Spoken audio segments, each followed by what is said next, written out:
오늘은 안식과 사명의 원리라는 제목으로 하나님 말씀 함께 나누고 기도하겠습니다. 이 여호수아서는 하나님께서 이스라엘에게 주신 약속과 사명을 성취하는 책입니다. 이 약속과 사명은 창세기 12장에 나오는 아브라함부터 이제 시작이 됩니다. 하나님께서 이스라엘에게 주신 약속이 뭡니까? 가나안 땅 주시겠다라는 것이었습니다. 그러면 이스라엘의 사명은 무엇입니까? 하나님께서 주신 땅에 하나님의 나라를 세우는 게 사명입니다. 하나님께서 하나님 백성들에게 주시는 이 약속과 사명은 오늘날에도 여전히 변함이 없다 말씀드렸습니다. 하나님이 주시는 약속은 땅을 얻는 겁니다. 땅을 얻는다라는 것은 곧 안식을 얻는 것을 의미합니다. 하나님께서는 우리에게도 예수 그리스도 안에서 안식을 주시겠다 약속해 주십니다. 또 하나님께서 주신 사명은 그 땅에서 하나님의 나라를 세우는 것입니다. 하나님 나라의 핵심은 그 하나님의 그 구원과 복을 전하는 제사장 나라의 역할을 하는 겁니다. 그래서 하나님은 우리가 먼저 예수 그리스도 안에서 안식 누리면서 이 하나님께 받은 복을 다른 하나님 모르는 자들에게 전하는 복의 통로가 되는 그런 사명을 주셨습니다. 복음을 전하는 삶을 살라는 겁니다. 근데 이제 약속과 사명의 관점에서 보면 이스라엘 백성들에게는 크게 세 단계의 시기가 있습니다. 첫 번째는 애굽의 시기입니다. 애굽은 하나님을 대적하고 우상을 섬기는 이 세상을 대표한다고 볼 수 있습니다. 그래서 이스라엘 백성들은 애굽에서 우상을 섬기는 자들의 노예로, 죄의 노예로 살았습니다. 이때 이스라엘 백성들이 너무 괴롭고 힘들어서 하나님께 부르짖습니다. 하나님께서 이 부르짖음을 들으시고 모세라는 구원자를 보내주십니다. 이 모세는 우리 예수 그리스도를 이제 예표합니다. 하나님께서 놀라운 권능으로 하나님 백성 이스라엘을 이 죄의 땅 애굽에서 구원해 주시는 겁니다. 자, 이제 두 번째 시기는 광야의 시기입니다. 광야는 구원받은 이 하나님의 백성들이 하나님 앞에서 그 훈련받는 시간이요 거룩해지는 시간이었습니다. 이스라엘 백성들이 죄의 땅 애굽에서 탈출했습니다. 그런데 비록 몸은 애굽에서 나왔지만 그들의 사고방식은 여전히 애굽에 머물러 있습니다.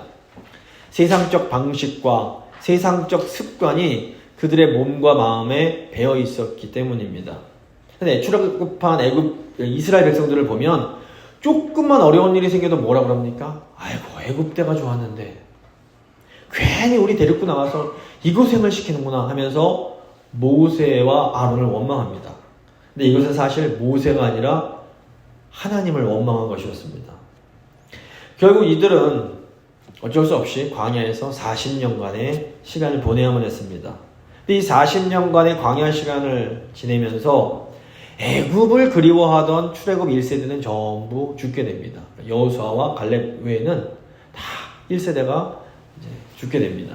이것은 세상과 우상을 섬기던 이런 죄악된 습관에서 벗어나는 것을 상징한다고 볼 수 있습니다. 이제 드디어 세 번째 시기는 약속의 땅의 시기입니다. 하나님께서는 이스라엘 백성들이 약속의 땅을 차지하게 하십니다.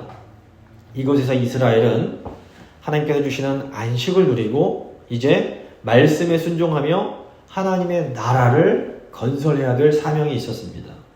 여호수아서 3장과 4장은 이스라엘이 드디어 요단강을 건너서 약속의 땅으로 들어가는 그런 내용입니다. 요단강을 건너간다라는 것은 어떤 의미에서 이제 이스라엘이 훈련의 단계인 광야를 벗어나서 하나님이 주시는 안식을 얻기 위해 약속의 땅으로 들어가는 것을 의미합니다. 근데 이제 보시면 요단강은 그 홍해의 이 사건과 요단강이 갈라지는 사건은 홍해가 갈라지는 사건과 연결이 되는데 신약에 오면 홍해의 이 물을 건너는 사건은 세례와 또 연결이 됩니다. 그래서 믿음으로 세례를 받음으로 예수 그리스도 안으로 들어가 안식을 얻는 것과 이게 연결이 되는 겁니다. 근데 이 요단강은 그렇게 깊지 않아서 연중 대부분의 시기에는 이제 쉽게 건너 다닐 수 있었다고 합니다. 그런데 이제 초봄이 되면 저 북쪽에 헐몬산에서 눈이 녹아내리기 때문에 요단강 물이 막 불어납니다. 그런데 그래서 이제 건너기가 힘들어지는 겁니다. 근데 우리 하나님께서는 의도적으로 이 건너기 어려운 시기에 요단강을 건너가라고 그러십니다. 이를 통해서 이스라엘의 하나님께서 얼마나 전능하시며 이 하나님이 하나님 백성과 어떻게 함께 해주시는지를 경험케 하시기 위함입니다. 그러니까 출애굽 1세대는 홍해를 경험했지만 2세대는 홍해를 잘 모르는 겁니다. 다시 한번 이 하나님의 역사하심을 경험하는 체험신앙을 주시는 겁니다. 하나님께서 우리에게도 때로는 굉장히 어려운 상황 속에서 무언가를 순종을 요구하실 때가 있습니다. 우리는 연약하기 때문에 눈앞의 현실에 자꾸 이렇게 매입니다. 왜 이렇게 힘든 상황에서 하필 우리한테 순종을 하라고 그러실까? 이런 이제 원망이 나올 수가 있는 겁니다. 하지만 우리 하나님께서 보실 때에는 우리를 둘러싸고 있는 환경은 사실 아무것도 아닙니다. 요단강에 물이 불어난 것이 주님께 아무것도 아니었던 것처럼 우리가 어렵게 보이는 것들은 사실 하나님께는 정말 아무것도 아닐 수 있습니다. 도리어 하나님께서 우리에게 이 어려운 상황 속에서 너 이거 순종해라 라고 말씀하시는 것은 우리 하나님이 어떤 분이신지 우리로 하여금 경험케 해주시기 위함임을 저희가 기억해야 됩니다. 그렇기 때문에 이제 상황이 어려워 보일수록 우리가 해야 할 일이 뭘까요? 하나님 말씀에 집중하는 겁니다. 이제 오늘 하나님께서 저에게 주신 본문을 통해서 우리는 하나님 백성들이 약속의 땅에 들어가 안식을 얻고 사명을 성취하는 그 이제 원리들을 배울 수가 있습니다. 세 부분으로 나눠서 오늘 본문 살펴볼 텐데, 첫 번째 결단과 기다림, 두 번째 말씀과 순종, 세 번째 성결의 의미입니다. 먼저 결단과 기다림을 생각해 보겠습니다. 하나님 백성이 하나님이 주신 안식을 누리고 사명을 이룰 때 믿음의 결단이 굉장히 중요합니다. 1절 말씀 보시면 또 여호수아가 아침에 일찍이 일어나서 그와 모든 이스라엘 자손들과 더불어 시딤에서 떠나 요단강에 이르러 건너가기 전에 거기서 유숙하니라. 지금 이제 두 정탐꾼의 보고를 들은 여호수아가 아침에 일찍이 일어나서 행동을 합니다. 이 아침에 일찍이 일어나 행동하는 것은 이 여호수아가 하나님 말씀에 믿음으로 순종하기로 결단하는 것을 의미합니다. 자, 창세기 22장 보시면 하나님께서 아브라함을 시험하시는 내용이 나옵니다. 하나님께서 아브라함에게 그 소중한 아들 이삭을 번제로 드려라 말씀을 하십니다. 근데 이 말씀이 사실 아브라함에게는 너무나 받아들이기 힘든, 순종하기 힘든 명령이었습니다. 근데 이때 아브라함이 어떻게 합니까? 창세기 22장 3절을 보시면 아브라함이 아침에 일찍이 일어나 나귀의 안장을 지우고 두 종과 그의 아들 이삭을 데리고 번제에 쓸 나무를 쪼개어가지고 떠나 하나님이 자기에게 일러주신 곳으로 가더니, 아브라함이 아침에 일찍이 일어나 순종의 행동을 합니다. 또 창세기 28장 보시면 야곱이 형 에서를 피해서 북쪽 바단 아람으로 가는 내용이 나옵니다. 이제 이때 밤이 되니까 야곱이 돌베개를 메고 잠을 자는데 하나님께서 꿈에 야곱을 만나서 약속을 주십니다. 이 야곱이 어떻게 반응을 합니까? 창세기 28장 18절을 보시면 야곱이 아침에 일찍이 일어나 베개로 삼았던 돌을 가져다가 기둥으로 세우고 그 위에 기름을 붓고 그곳의 이름을 베델이라 하였더라. 야곱이 하나님의 약속을 받자마자 아침에 일찍이 일어나서 자기가 베고 자던 돌로 기둥을 만들고 거기에 기름을 붓습니다. 이것은 하나님께 대한 헌신을 맹세하는 겁니다. 보시면 아침에 일찍이 일어났다라는 이 표현은 믿음으로 결단하는 것을 의미합니다. 그러니까 우리가 하나님께서 주시는 안식을 누리고 또 하나님께서 허락하신 그 사명을 성취하기 위해서 인생에 한 번 정도는 믿음으로 결단하는 시간이 필요합니다. 이 복음서 보시면 예수님이 이제 많은 사람들을 제자로 불러주십니다. 이때 제자들이 믿음으로 결단하여 모든 것을 뒤로 던지고 예수님을 따라갑니다. 아침에 일찍 일어나는 행동이랑 똑같습니다. 물론 근데 이제 예수님께서 이제 불러주셨을 때 제자들이 예수님 따라갑니다. 근데 그렇다고 제자들의 삶이 그냥 쉽고 평탄하냐? 그건 아닙니다. 요단강으로 들어가도 그냥 모든 일이 술술 풀리냐? 그건 아닌 겁니다. 싸워야 될 싸움들이 있습니다. 예수님을 따르고 사명을 성취하는 삶에는 고난이 있고 어려움이 있고 눈물이 있고 정말 그런 어려움들이 있습니다. 하지만 우리가 그럼에도 불구하고 믿음으로 예수님을 따를 때에 우리는 예수님 안에서 놀라운 안식의 은혜를 경험할 수가 있습니다. 나아가 우리 예수님 안에서 열방을 축복하는, 하나님을 모르는 사람들에게 이 하나님의 은혜를 전해서 그들의 삶을 회복시키는 이 축복의 사명을 감당할 수가 있게 되는 겁니다. 하나님이 우리에게 허락하신 것은 그냥 잘 먹고 잘 살고 모든 게 다 잘 풀리고 아프지도 않고 다 잘 되는 삶이 아니라 힘들고 어렵지만 그 안에서 하나님께서 주시는 기쁨을 누리고 더 나아가 힘든데도 다른 사람들을 복되게 하는, 거기서 참된 의미를 발견하는 그런 삶을 허락해 주신 겁니다.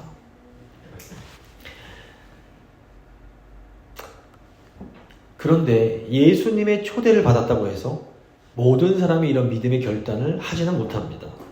복음서 보시면 부자 청년이 예수님 앞으로 나오는데 예수님께서 네가 가진 거 다 팔고 와서 나를 따라라 말씀하십니다. 근데 이때 이 부자 청년이 자기 재산 때문에 결단하지 못하고 아주 얼굴이 울상이 돼서 예수님을 떠나갑니다.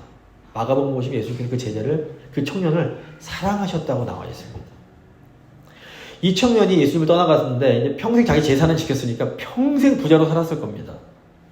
하지만 예수님께서 주시는 그 안식을 누리고 다른 사람들을 이렇게 복되게 하는, 하나님께서 그 예정하셨던 그 좋은 그 복된 삶은 살지를 못했던 겁니다. 이 부유한 삶을 포기하지 못한 부자 청년은 부자가 되고 싶어서 예수님을 온전히 따르지 못하는 이 세상 사람들을 모습을 대표한다고 볼 수 있습니다. 교회 다니는 것이 중요한 게 아닙니다. 물론 교회 다니는 건 중요합니다. 근데 교회 다니는 게 전부가 아닙니다. 교회 다니면서도 이 부자 청년처럼 어떤 욕망이 사로잡혀 있으면 예수님이 주시는 참된 안식도 누리지 못하고 예수님께서 허락하신 그 사명을 성취하지도 못하면서 사는 겁니다. 오해하시면 안 되는 것이 예수님 제자들 중에서 엄청난 부자들이 많이 있었습니다. 요한복음의 3장에 나오는 니고데모도 부자였고, 예수님의 이 무덤을 제공한 아리마대 요셉도 큰 부자였습니다. 또 훗날 바울에게 복음을 들은 그 두아디라 출신의 그 옥감장수, 자주장사라고 불리는 그 루디아도 어마어마하게 큰 부자였습니다. 결국 우리 인생은 더 중요한 것을 선택하기 위해서 덜 중요한 것을 포기하는 겁니다. 그러니까 우리 삶에서 제일 중요한 게 뭘지를 잘 생각하시고 그것을 선택하셔야 됩니다. 바른 결단의 은혜가 저에게 있기를 바랍니다.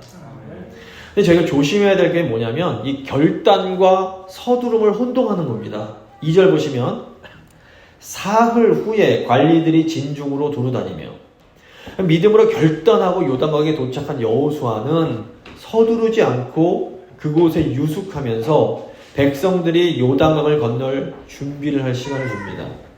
그러니까 하나님의 말씀에 믿음으로 결단하고 즉시 반응하는 것과 일을 서두르는 것은 구별할 필요가 있습니다. 우리는 하나님께서 말씀하시면 즉시 기쁘게 순종해야 됩니다. 하지만 즉시 순종하는 것과 막 급하게 서두르는 것은 또 지혜롭게 구별할 필요가 있습니다. 모든 일에는 타이밍이라는 것이 있습니다. 예수님도 하나님의 때가 되시기 전까지는 서두르지 않고 기다리십니다. 우리도 하나님이 주시는 안식을 얻고 하나님의 사명을 이룰 때 이 하나님의 때를 기다리는 이 기다림의 지혜가 반드시 필요합니다. 이제 두 번째, 말씀과 순종을 생각해 보겠습니다. 하나님께서 주신 안식을 얻고 사명을 이룰 때에 이 하나님의 말씀을 따르는 것이 중요합니다. 근데 잘 따라야 합니다. 3절 보시면 백성에게 명령하여 이르되 너희는 레위 사람 제사장들이 너희 하나님 여호와의 언약궤 매는 것을 보거든 너희가 있는 곳을 떠나 그 뒤를 따르라. 여호수아가 이제 관리들을 통해서 백성들에게 전한 말의 핵심이 뭔가 하면 너희는 여호와의 언약궤를 따르라 이것이었습니다. 언약궤는 하나님의 임재를 상징합니다. 하나님께서 이스라엘 백성과 시내산에서 언약 맺으신 후에 이제 언약궤 만들라 명령을 하십니다. 이 언약궤는 하나님과 맺은 언약을 상징하는 궤였습니다. 그래서 이름이 언약궤입니다. 언약궤의 이 뚜껑, 언약궤를 덮은 이 시은소는 죄사함의 은혜가 베풀어지는 장소였습니다. 이것은 하나님께서 언약 맺으신 백성들에게 은혜를 베풀어 주심을 의미합니다.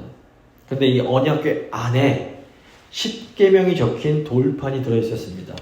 이것은 은혜를 베푸시는 하나님과의 언약 관계에 있어서 가장 중요한 것이 바로 하나님의 말씀에 순종하는 것임을 의미합니다. 자, 결국 언약궤를 따른다라는 것은 하나님의 은혜를 받고 이 은혜를 아는 언약 백성들이 하나님 백성에 순종하는 것, 하나님 말씀을 따라가는 것을 의미합니다. 자, 이제 요단강 도하를 눈앞에 둔 하나님 백성들에게 이 여호수아가 전하는 말은 하나님 말씀을 잘 보고 따라가라는 겁니다. 4절 보시면 그러나 너희와 그 사이 거리가 2000규빗쯤 되게 하고 그것에 가까이 하지는 말라. 여호수아는 언약궤를 잘 보고 따르되 2000규빗, 미국 그걸로 하면 한 5.5마일 정도 됩니다. 이 정도 거리를 두라고 말씀합니다. 그러니까 언약 백성들이 언약궤를 따를 때 거리를 두어야 했습니다. 그러니까 언약궤를 따를 때는 언약궤와 너무 가까워져도 안 되고 또 너무 멀어져도 안 되는 겁니다. 이게 무슨 의미일까요? 우리가 하나님의 말씀을 따라가려면 하나님 말씀을 잘 알고 순종해야 됩니다. 그러니까 말씀에 아무 관심도 없고 말씀을 아예 모른다. 이것은 언약궤와 거리가 너무 먼 것을 의미합니다. 말씀을 모르면 말씀을 따라갈 수 없습니다. 너무 멀어지면 안 됩니다. 그런데 언약궤에 너무 가까워져도 하나님 말씀을 따라가기가 어렵습니다. 하나님 말씀에 순종을 하려면 반드시 성경을 알아야 됩니다. 저도 이제 청년 시절에 이제 은혜를 받고 성경의 이 맛을 알게 되면서 정말 미친 듯이 성경을 읽고 공부했던 시절이 있습니다. 신학교 가기 전입니다. 근데 성경을 어느 정도 이제 막 다 외우고 막 열심히 했더니 이 지식이 쌓이면서 점점 제가 교만해지기 시작했습니다. 성경 이제 목사님이 또 설교를 딱 전도사님이 설교를 딱 하시면 아 저 부분은 이거지 뭐 딱 제가 막 다 모든 게 나오는 겁니다. 아 별거 없네 뭐 이런 식으로 하면서 뭐 이제 설교하셨다고 영어로 막 통역해보고 막 이런 짓을 한 겁니다. 성경에 대한 지식은 늘어났는데 말씀을 대하는 태도가 교만해지니까 어떤 일이 벌어지냐면 하나님 말씀을 제 마음 가운데 들을 수가 없는 겁니다. 은혜를 받지를 못하는 겁니다. 이렇게 교만해지는 것이 언약궤와 너무 가까워지는 겁니다. 내가 성경을 좀 안다고 하나님 말씀 내가 다 안다는 식의 태도가 하나님 언약궤에 너무 가까워지는 겁니다. 이렇게 되면 우리가 하나님 말씀을 알면서도 따라갈 수가 없습니다. 제가 이제 나중에 신학교에 들어가서 신학을 공부하면서 벌써 기독교 역사가 2000년이 되지 않았습니까? 그 안에 엄청난 그런 정말 석학들과 천재들이 성경을 연구해 놨습니다. 그 방대한 자료를 보면서 제가 이제 얼마나 보잘것없는 존재인지 알고 쭈그라들었습니다. 성경은 살아계신 하나님의 계시를 담은 정말로 어마어마한 책입니다. 저희가 이 우주의 이 넓이를 알고 나면 엄청나게 겸손해집니다. 마찬가지로 이 성경의 깊이와 넓이를 깨닫게 되면 될수록 우리가 겸손해질 수밖에 없습니다. 그러니까 언약궤에 너무 가까이 간다라는 것은 내가 하나님처럼 되겠다는 아담과 하와의 태도인 겁니다. 레위기에 나오는 이 거룩의 원리를 기억하십니까? 거룩은 성막과 가까우면서도 너무 가까워져서 함부로 만지지 않는 게 이게 거룩의 상태입니다. 이스라엘 백성은 늘 성막과 가까이 있어야 됐습니다. 하지만 이스라엘 백성은 성막과 너무 가까워져서 성막을 만지면 죽었습니다. 너무 멀어도 죽고 너무 가까워져도 죽는 겁니다. 그래서 레위인들의 사명 중 하나가 뭐였냐면 성막이 이제 진중에 머물 때에 이 성막을 삥 둘러싸고 백성들이 너무 가까워오지 못하도록 막는 게 레위인들의 역할이었습니다. 그러니까 우리가 하나님의 말씀을 늘 가까이 하고 말씀을 따라가야 됩니다. 그러려면 하나님의 말씀을 잘 알아야 됩니다. 하지만 내가 또 말씀을 너무 잘한다고 착각해서도 안 됩니다. 하나님의 말씀은 저희가 죽을 때까지 열심히 연구하고 배워도 다 이해할 수 없습니다. 그래서 언제나 우리 하나님 말씀을 대할 때는 겸손하게 순종하게 따르는 태도로 나아가야 됩니다. 그래야 하나님 말씀이 보입니다. 하나님 말씀을 따라갈 수 있습니다. 이 태도가 없으면 우리가 하나님 말씀의 인도를 받을 수가 없는 겁니다. 자, 4절 후반부 보시면 그리하면 너희가 행할 길을 알리니 너희가 이전에 이 길을 지나보지 못하였음이니라 하니라. 이제 이스라엘은 아직 한 번도 가보지 못한 길을 가야 됩니다. 사람들이 미래를 두려워하는 이유가 뭡니까? 한 번도 안 가본 겁니다. 우리 인생은 한 번도 가보지 않은 길을 가는 것과 똑같습니다. 그래서 두려운 겁니다. 이게 개인도 그렇지만 교회도 마찬가지입니다. 저희가 올해 저희가 가보지 않은 길을 가야 됩니다. 근데 우리가 잘못된 길로 가지 않으려면 우리는 반드시 하나님 말씀을 잘 보고 따라가야 됩니다. 그러기 위해서는 우리는 무엇보다 먼저 항상 겸손한 마음으로 주님의 말씀을 사모하지만 그렇다고 내가 하나님 말씀을 마치 다 아는 것이냐 착각하지 않고 겸손하게 주님 말씀을 잘 따라가야 됩니다. 세 번째, 마지막으로 성결의 의미입니다. 하나님께서 주신 안식을 누리고 우리 사명을 성취할 때에 우리 마음을 정결케 하는 것이 너무 중요합니다. 5절 보시면 여호수아가 또 백성에게 이르되 너희는 자신을 성결하게 하라.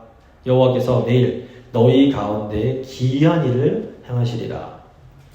여호수아는 이스라엘 백성들에게 성결, 깨끗함, 거룩함을 요구합니다. 요단강을 건너가기 전에 준비해야 할 가장 중요한 것이 바로 성결입니다. 하나님께서 광야에서도 이스라엘 백성들이 아주 중요하게 요구하신 것이 바로 이 성결, 곧 거룩함이었습니다. 이제 저희가 이제 레위기를 읽기 시작하는데 레위기 핵심도 어떻게 하면 거룩한 삶을 살 수 있는가 하는 겁니다. 우리 하나님은 거룩하신 하나님이시기 때문에 하나님 백성들이 거룩할 때에 우리와 함께 하십니다. 구약에서 성결은 옷을 빨거나 일시적으로 어떤 성적인 관계를 금하는 등 눈에 보이는 것들을 강조합니다. 그런데 신약에 오면서 이 성결은 이 보이는 문제가 아니라 우리 마음의 문제로 이제 오게 됩니다. 마태복음 5장 8절에 보시면 마음이 청결한 자는 복이 있나니 그들이 하나님을 볼 것이며 이렇게 말씀하십니다. 사실 하나님은 영이시기 때문에 저희가 볼 수 없습니다. 느낄 수 없고 귀로 들을 수 없습니다. 어느 누구도 하나님을 본 사람이 없습니다. 그렇다면 하나님을 본다는 것은 무엇을 의미할까요? 하나님을 본다 할 때 이 본다라는 의미에는 그 살아계신 하나님의 역사를 체험적으로 알게 되는 의미가 있습니다. 그래서 영어로 I see 하면 알겠다 이런 의미가 있습니다. 하나님을 보이진 않으시지만 알게 되는 겁니다. 그럼 언제 우리가 하나님의 역사하심을 체험적으로 알 수 있습니까? 마음이 청결할 때 하나님의 역사를 보게 되고 알게 된다는 겁니다. 근데 신약에서 이 청결함, 깨끗함은 마음이 나누지 않는 것을 말합니다. 야고보서 4장 8절 보시면 하나님을 가까이 하라. 그리하면 너희를 가까이 하시리라. 죄인들아 손을 깨끗이 하라. 두 마음을 품은 자들아 마음을 성결하게 하라. 이 결혼관계에서 성결이 뭘까요? 결혼관계에서 성결은 하나님께서 허락하신 자기 배우자 외에 다른 사람에게 마음 두지 않는 겁니다. 몸만 이런 차원이 아니라 마음도 배우자만 생각하는 게 이게 성결입니다. 몸과 마음 전부 다. 근데 마찬가지로 하나님과의 언약관계에 있어서도 성결은 하나님 외에 다른 것에 마음을 두지 않고 마음 뺏기지 않는 게 이게 성결입니다. 하나님께서 우리 삶 가운데 매일매일 역사하고 계십니다. 그런데 우리 마음이 하나님 외에 세상 뭐 여러 가지 좋아하는 것들과 뭐 복잡한 것들, 뭐 돈이든 즐거워하는 것 모든 것이든 간에 마음을 뺏기면 하나님이 우리 삶 가운데 분명히 역사하고 계심에도 하나님이 보이지 않습니다. 하나님이 자꾸 의심이 되는 겁니다. 이 하나님 나한테 일해 주시는 거 맞아? 근데 우리가 하나님께 마음을 집중할 때에, 다시 말해서 우리 마음이 청결해질 때에, 그때에 이제 하나님의 일하심이 보이기 시작합니다. 그러므로 우리가 이 안식을 얻기 위해서 약속의 땅에 들어갈 때 절대로 두 마음을 품어서는 안 됩니다. 이 생각 저 생각 너무 많이 하면 이게 교회 다니더라도 마음이 자꾸 나눠져 있으면 예수님 안에서 안식을 못 누리는 겁니다. 보통 좀 상황이 안정이 되고 여유가 생기면 이때가 위험합니다. 하나님 외에 다른 데 마음을 슬슬 두기 시작합니다. 다윗 왕도 사울 왕에게 쫓기고 막 전쟁에 정신없을 때는 이게 주님만 바라봅니다. 근데 왕이 딱 되고 모든 게 안정되고 나니까 어떻습니까? 다른 게 보이는 겁니다. 목욕하는 여자가 보이는 겁니다. 그리고 이 다윗의 삶은 이 밧세바의 범죄를 저지른 이후부터 계속해서 이제 하락하게 됩니다. 이스라엘도 마찬가지입니다. 정복하기 어려운 여리고성을 할 때는 막 긴장이 돼서 주님만 바라봅니다. 근데 딱 성에서 승리하고 나니까 하이성에서 패배합니다. 그러므로 저희 상황이 좀 좋아지고 우리가 이 정도는 됐지 선줄로 생각하는 때가 사실은 가장 위험한 때라는 것을 잊으시면 안 됩니다. 조금 평안하다 싶을 때가 사실은 가장 조심해야 될 때입니다. 여호수아는 이스라엘 백성들이 성결히 행할 때에 하나님께서 행하시는 기적을 보게 될 거다 말합니다. 이 기적은 범람하는 요단강이 갈라지는 기적을 의미합니다. 아까 말씀드린 것처럼 이 기적은 하나님 백성들의 세례와도 연결이 됩니다. 더 나아가 요단강의 기적은 홍해의 기적처럼 인간적으로 보기에는 불가능한 일이 일어나는 것을 의미합니다. 우리가 우리 교회의 신랑 되시는 예수님만을 사모하며 마음이 나뉘지 않고 그분만 바라볼 때에 우리 삶 가운데에도 요단강이 갈라지는 것 같은 도저히 안 될 것 같은 그런 일들이 정말로 일어나는 것을 저희가 경험할 수 있게 될 것입니다. 말씀을 마무리 지어보도록 하겠습니다. 하나님께서 우리에게 주신 안식을 누리고 사명을 성취할 때에 우리 믿음의 결단이 중요합니다. 하지만 결단하고 즉시 순종하는 것과 또 서두르는 것은 다릅니다. 결단한 우리는 하나님이 일하실 때까지 잘 기다려야 됩니다. 하나님이 주신 안식 누리고 사명 이룰 때 우리는 하나님 말씀을 잘 따라가야 됩니다. 그러기 위해서는 겸손해야 됩니다. 겸손하게 하나님 말씀을 잘 보며 따라갈 때에 하나님께서 우리가 가보지 않은 길을 신실하게 인도해 주십니다. 하나님께서 주시는 안식을 누리고 사명을 이룰 때 무엇보다 마음을 정결하게 해야 됩니다. 정결은 두 마음 품지 않는 겁니다. 다른 거 보지 마시고 우리 예수님만 바라보며 나아갈 때 이전에 경험해보지 못했던 놀라운 기적과 같은 일들을 경험하실 수 있게 될 것입니다. 믿음으로 결단하고 겸손하게 순종하며 예수님만 바라보심으로 하나님의 사명을 이루는 저희가 될 수 있기를 간절히 소망합니다. 지금 믿음의 기도 잠시 드리시겠습니다.